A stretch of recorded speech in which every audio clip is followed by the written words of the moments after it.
This is the UAAP Season 73 Volleyball.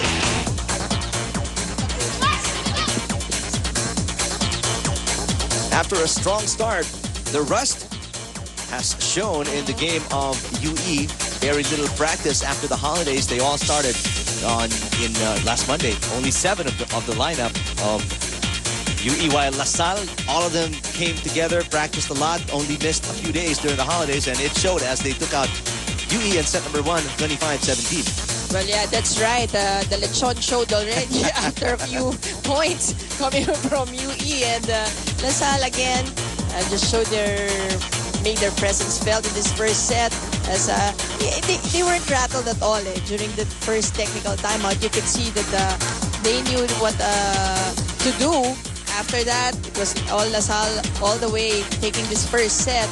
And again, it's a team effort once again. Gumama was there, Mercado put in some points, and Maranyo. It's a total team effort again from De La Salle. And of course, it all starts with their great blocking. As you can see, attack points from De La Salle, 12 as against the only 7 again. Ito yung nagiging problema sa UE. Really few attack points coming from them. And then the blocking department, once again, La Salle with 5 and only 1 coming from UE. Yung errors, just 1 more enforced error coming from DLSU with 9 and 8 for UE. Again, they're not able to run their plays. Why? Because of poor floor defense of UE. Nandun may defense. But it's not really that good. So, hindi naabot si setter ng maayos. So, the setter cannot set it properly. So, ang nangyayari, parang kahit anong spike na lang. So, si Pono, she's been running around a lot. Medyo hirap siya to catch up with the second touches because the reception isn't that good. That's why UE hasn't been able to set up their offense. Definitely no combination plays. Diba? So, cut na kagad yun. So, what LaSalle will do is just wait for the ball where the setter is closest to. Yun na lang For sure, doon na ibibigay yun. No? Which becomes predictable, kaya maraming blocks ang LaSalle na nakita ninyo kanina. So, it's usually an open hit. So, even if she gives it in the middle, for sure, it will be a differential. Mataas pa rin. So, in fact, hindi ako masyado nakakita ng quick hit coming from UE in this first set. Mukhang wala. So, let's see if UE is able to adjust in the second set. LaSalle, again, just playing their game. The first set, although, kita mo, a little bit rusty pa rin tong LaSalle with their offense. You always see them with very powerful hits, especially coming from Alarca and Maranyo and also Mercado. Plenty of adjustments for Coach Vanji de Jesus and the UE Lady Warriors as they take on the young rookie Esperanza and the Lady Spikers. LaSalle, 25-17 was how it went down in set number 1. Welcome to set number 2 here at the arena in San Juan. Eric Tefano with Mozi Ravena calling the first match of this continuing coverage of ours of season 73 of the UAAP's volleyball tournament. And Alarca right away contributing. That power tip. Ganda, long arms. Boy, LaSalle is surely going to miss her services after this season. Yes, definitely. I mean, just the leadership and the threat of having an Alarca in your lineup. That's what LaSalle will not have next year. Demesilio coming off the bench to score the final point in set number 1. Makes an error there. Gives UE their easy first point here in set number 2. Speaking of Jack Alarca, she's exactly like Isa Maizo of UST. Yung when quiet lang sila, silent operator, but when you need them, they'll step up and give you the points. Then really step it up. Ganun ka, But during the game, when not needed, tama nagpe-pace din. Let's go over courtside and listen in to Steph C. Coach Ramil expects no less than a win today, and losing today's match will definitely be an upset, so he instructed the girls to make good decisions as well as to play smart. Also capitalizing on its deep bench and good recruitment of rookies, the Lady Archers will do their best to work together and to keep their heads in the game. With Steph Mercado, Chak Cruz, and Jack Alarca already in their last playing year, the team is in high hopes of winning it all. During the huddle, Coach Ramil told the girls that they shouldn't rush. He also said, anticipate nyo kasi kung saan pupunta yung bola. Now in their second set, it's essential for the Lady Archers starters to be consistent in offense and in defense as they take note of Coach Ramil's instruction to play together and to execute well. Eric and Mosey. Thank you, Steph. Indeed, that's one of the great things you need to acknowledge with LaSalle and the coaching staff, that recruitment prior to the season. I mean, they really got some good rookies. And not just this season, I mean, last season, sila Gumabaw, Juansi, now Esperanza, what a great setter. And that's, as we all know, very vital in the offense of any team. If you don't have a good setter, it doesn't matter if you have a great middle person, a great spiker from the corners, from the wings. If you don't have somebody to set it up, your offense will not function.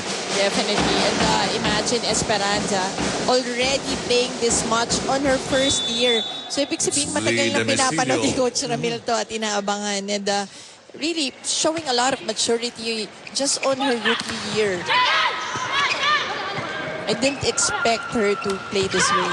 I mean, talagang nakikita mo yung ball distribution, very matured. Mercado's denied right there. Mercado tries again. Then Frida. Underhand set. Mercado. Twice she's tried so far in this sequence. Long, good rally. Dizon. Again, that was well read by DLSU. The blockers were already there and closed yung line. They might as well not have blocked. I mean, this was not even close to going across the net. Hindi man lang tumama sa net. Sabi sa tape above the net. Sa gitna tumama yung bola. So, clearly, very rusty from the holidays, especially out of all the players, I guess, is Dizon, no? Mas pinakamaraming yes. I don't know about that. Maraming lechon na nakain. Just the errors alone. At least lechon lang, Yeah, we take it easy on the cold cuts during the holidays. Again, another block by LaSalle. The defense of LaSalle, it doesn't matter if their offense is not in tip-top shape. That's right. Yung depensa ng LaSalle is always there. You can rely on your defense if your offense isn't there. Let's go over to the other side of the court and find out more about UE from Maan Panganiban. Yes, Eric, the Lady Warriors need to wake up and shake those Christmas perks off. Well, Coach Banji emphasized that the service reception is very important. First ball is very crucial, and if they can't receive the ball well, there is no way that they can convert to strong or high percentage attacks. Now, Coach Banji also specifically instructed the team captain, Rosale, to give some variety to her attacks. Place the drop balls behind the DLSU blockers and not just drop it for the sake of putting the ball over the other side of the net. Eric and Mosey? Thank you, Maan. Indeed, we talked about this, yung reception nila, no? You really can't get your offense going if you don't receive well on the first touch. And in the same way that you were trying to explain a while ago about LaSalle's defense, even if they're not very offensive today, but they're working well because of defense. Why? Because even if they're still able to run their plays even without powerful attacks, diba? Nandun pa rin yung play. They can still run it like this one, this open hit by Mercado. So, still, nandun pa rin because they have good first balls because of the defense. Pag yung defense ang nawala, wala na eh. You cannot even go to the next level. And right now, here in the second set, at least in the early part, you're seeing the offense of LaSalle catching up. Alarca got a point on the other side. Mercado here, and finally sending us to the break is Gumabaw as LaSalle goes on top by 2. 8-6 in set number 2.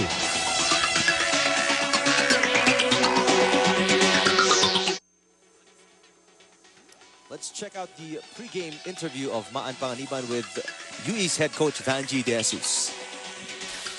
Hi, Coach Vanji. Good afternoon and Happy New Year. Happy New Year. Okay, Coach, we were talking about this a while ago. The Lady Warriors, nag-start po tayo ng season na napakaganda. We won 2 games. But before the year ended, yung 2 games natin na huli, medyo natalo tayo at saka low scoring po. What do you think is lacking in the team? Well, kasi nga yung na-injured yung aking key player na nakipag-ensayo sa lalaki, na puwersa yung kanyang braso. Kaya yun ang isa sa injury. Key player pa naman yun. Okay, so key player po natin si Kite Rosale. Ngayon, Coach, over the break, medyo marami tayong problema. We have injuries, we have conflict of schedule. Sa tingin nyo, paano nyo ni-remedy yung mga problemang yun to start off the season and this year better? Well, yun ang problema sa team namin. Although hindi naman lang sa aming team.